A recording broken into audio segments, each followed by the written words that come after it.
யாருன்னு பாத்தீங்கன்னா நம்ம மோனி தான். மோடி ஆனா ஊடக பூச்சதை நான் எடுத்துன்னு வரேன்.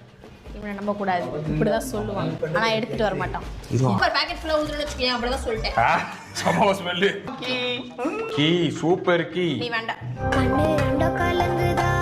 நல்லாவே இருக்க மாட்டேங்களா? சத்தியமா சொல்றல, உனக்குலாம் எவ்வளவு நல்லது பண்ணாலும் கெட்டவனா தான் நீ தெரியுவேடா. ஐயோ, அடுத்து இங்க நல்லதா எடுத்துட்டு வரேன்னு நினைச்சேன். டா போய் டீ காபி போடு போ. நல்லா அரைச்சி நல்லா பெருசு பெருசா போடுறியா சார் அப்படின்ற. Fires official. எஸ் 29 மறந்துட்டேன். 29. ஓகே. என்ன ஃபயர்ஸ்? இன்கிரிடியன்ட். ஏய் வாட்? நான் ஃப்ரெண்டா இல்ல நானா? எப்பவுமே நட்பும் துரோகம் பண்ணாது, வருங்கால படையும் துரோகம் பண்ணாது. தெரியலி. Okay, I am going with Moni. சத்தியம் பண்ணு. சத்தியமாடா? ஏமா சத்தியம் பண்ணு மாத்திரன்ட்டு.